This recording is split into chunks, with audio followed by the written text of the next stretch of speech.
Hello everyone, আজ তোমাদের সাথে আবার একটা কেক ডেকোরেশনের ভিডিও শেয়ার করতে চলে এলাম।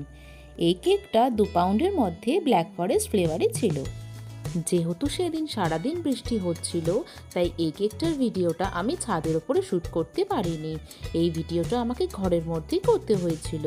তো যাই হোক, যেহেতু দুটো কালার দিয়ে ডিজাইনটা হবে, তাই ফার্স্টেই আমি আলাদা আলাদা করে ইয়েলো অ্যান্ড হোয়াইট ক্রিমটা রেডি করে পাইপিং ব্যাগে ভরে নিয়েছিলাম। তারপর দেখো, কেকের ওপর অ্যাপ্লাই করে সুন্দর করে ফিনিশিংটা কমপ্লিট করে নিলাম। এবং এই কেকটায় আমি নন এডিবল বলস, হার্ট, স্টার, বাটারফ্লাই দিয়ে ডেকোরেশন করে কিছু এডিবল সুগার বলস ছড়িয়ে দিয়ে হ্যাপি বার্থডে ট্যাগটা লাগিয়ে দিয়ে ডেকোরেশনটা এখানেই এন্ড করলাম। তো এই কেকটার ফাইনাল লুকটা তোমাদের কেমন লাগলো আমাকে অবশ্যই জানিও কিন্তু। Tata and thanks.